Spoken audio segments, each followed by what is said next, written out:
Alright, let's talk some Lamar Jackson because he's been pretty criticized, especially this past week when he did not play well against the Pittsburgh Steelers. First, let's just jump into, honestly, the first drive. The pick six that happened right when this game started. This is going to be a cover 3 zone that Pittsburgh is in, and for Baltimore, there's nothing really too crazy Lamar Jackson is going to look at. I mean, he has a couple of receivers running routes kind of underneath right here. This is going to be a third down and about 7, so that's what they need to get.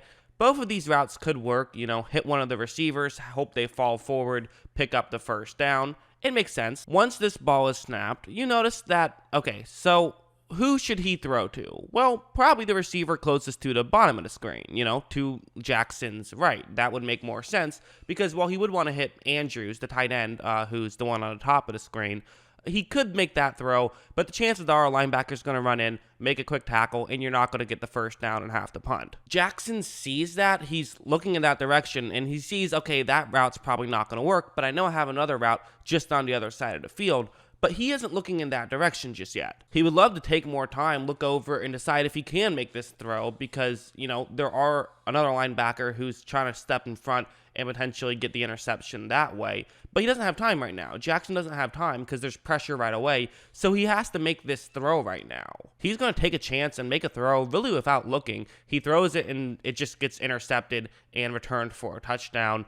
And that's just a bad decision, Yes, there was a window where the receiver he tried to hit was open, but he was not open when Lamar Jackson actually made the throw, making it a bad decision.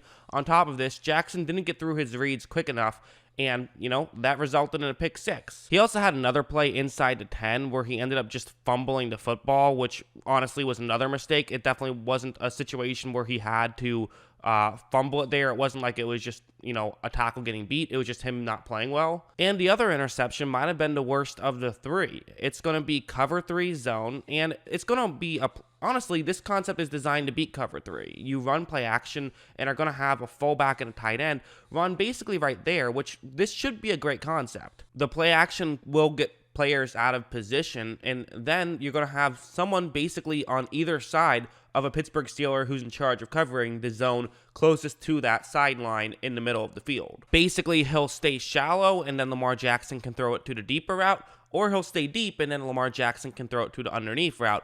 Either way, this one is going to probably work out. And once the ball is snapped, this is what Jackson sees. He sees that this appears to be working out, right? I mean, Pittsburgh, they fell for the play action, so now they're trying to get back in position. But, if you look at the way Andrews is right next to his assigned man, he definitely is closer to the sideline than the player who's trying to keep up with him. So this is good for Lamar, and he's thinking, hey, I'll just sort of throw it in that direction, and that should be a completion. In fact, I don't really have to get it there in a hurry. Just sort of put some air under it, kind of lob it in that direction and make sure I throw it accurately and time it right to where I'm throwing it where Andrews is going to finally hit.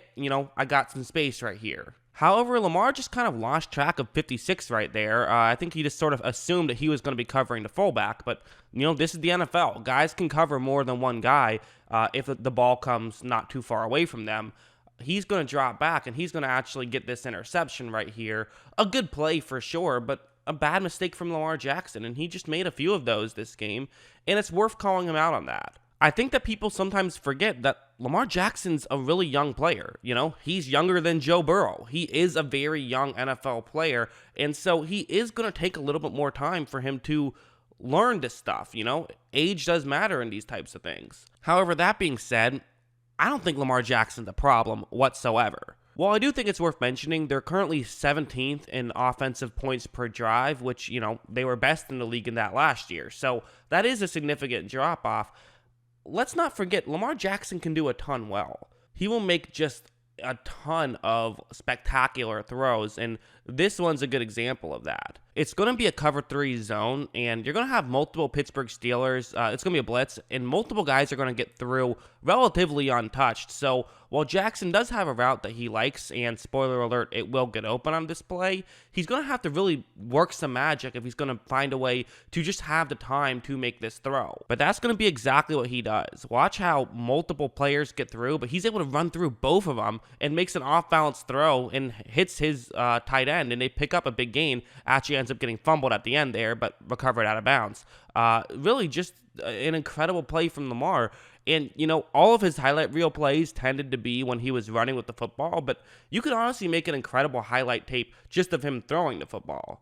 That being said, I do think there is a key difference between this year's Lamar Jackson and last year's Lamar Jackson. And in fact, I think there will be a difference from this year and every other year compared to last year. I don't think we'll ever see him have the success he had rushing last year again. I just don't. Maybe in select games, but not over the course of a 16-game season, and here's why. So this was tape from 2019. So last year, Steelers defense pretty similar, not exactly similar, but the way this play is going to work for Baltimore, and this is what they did a lot of the first 2 seasons Lamar was in the league, is, this is the blocking concept, and you notice right there, the player I've circled is completely unblocked on this play.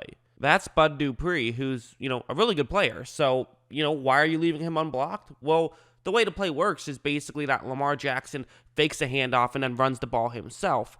And the idea is that Dupree won't know which one to cover. And so, essentially, if he picks wrong, then you basically get a free blocker and for nothing. Like, watch Dupree, and watch how Dupree runs in to try and get to the back. Lamar keeps it himself, and since everyone else was getting accounted for, he was easily able to run and pick up those yards. That's how really the Ravens were able to have so much success. I mean, listen, they're going to have success regardless, right? Whether they, hand the ball off or have Lamar Jackson run, they're going to have success. But the question is, can they continue to get these 15-yard runs that just feel so easy? And if teams implement what what Pittsburgh did last week, probably not. So this is the running concept for Baltimore in this play. The way it works is that you have, one thing worth noting is that while on the last play, what you were doing is they had an edge rusher really beat a guy who was supposed to run in and try and make a play on Lamar. But this time, the edge rusher 56, he's actually just going to play coverage. He's going to run out, and he's going to be covering the someone who's lined up in a fullback position right now. And then what's going to happen is that 97 is the one who's lined up with the left tackle. The tackle is trying to block 97 sort of towards the middle of the field, and he's going to be okay with that. His job is to take away a halfback run, because it's going to be a Lamar Jackson run on this play, but he's preparing for a halfback run. Typically for Baltimore, the other player lined up as a fullback swings over to the right side of the screen. He would probably block 41. He would at least block somebody in the area and make way for Lamar Jackson to continue running. But Pittsburgh is ready for something like this. Their linebackers are going to move over. And basically, if they see Lamar Jackson start to run, they're both going to swing over like that. So now you have multiple guys in the area, and that would obviously be great because there's only one blocker in that area. As you see, they read this play quickly. 41 is able to take away the first blocker, and he not only is able to take away that blocker, but he's going to get the edge right here, forcing Lamar Jackson to run through the gap that he doesn't want to run through because 98 is right there. So Lamar Jackson now has nowhere to run. Lamar Jackson fights forward. He's still able to pick up about a yard, but you'll take that if you're Pittsburgh, because teams in the past, teams were giving up like 10 yards every play to Baltimore's rushing attack. Now, why am I not concerned about this? Well, a couple of things. For one thing, I just think that it's going to be really difficult for teams who are playing him in kind of a one-off style to adjust to this. You have to play your certain scheme that's going to work against most teams. You can't really change your entire scheme just for one guy. You can do your best in that 1 week, but it's easier for a team like Pittsburgh who knows they have to play Lamar Jackson twice a year, and so they're just going to get more and more used to it. I mean, let's not overreact here. Baltimore pretty much led Pittsburgh in every single stat except for turnovers. I mean, really, they were relatively dominant if Lamar Jackson just didn't make those dumb mistakes.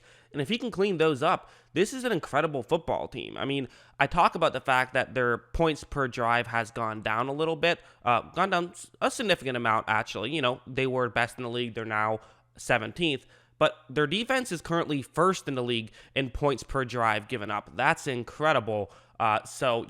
They definitely are still a really good team. And for Lamar Jackson, the good still by far and away outweighs the bad. It's just, he's probably not going to have the season he had last year, and that's okay. He's still a really good player. That's my opinion. What do you guys think? Let me know in the comments below. Always love hearing from you. And of course, as always, thanks for watching.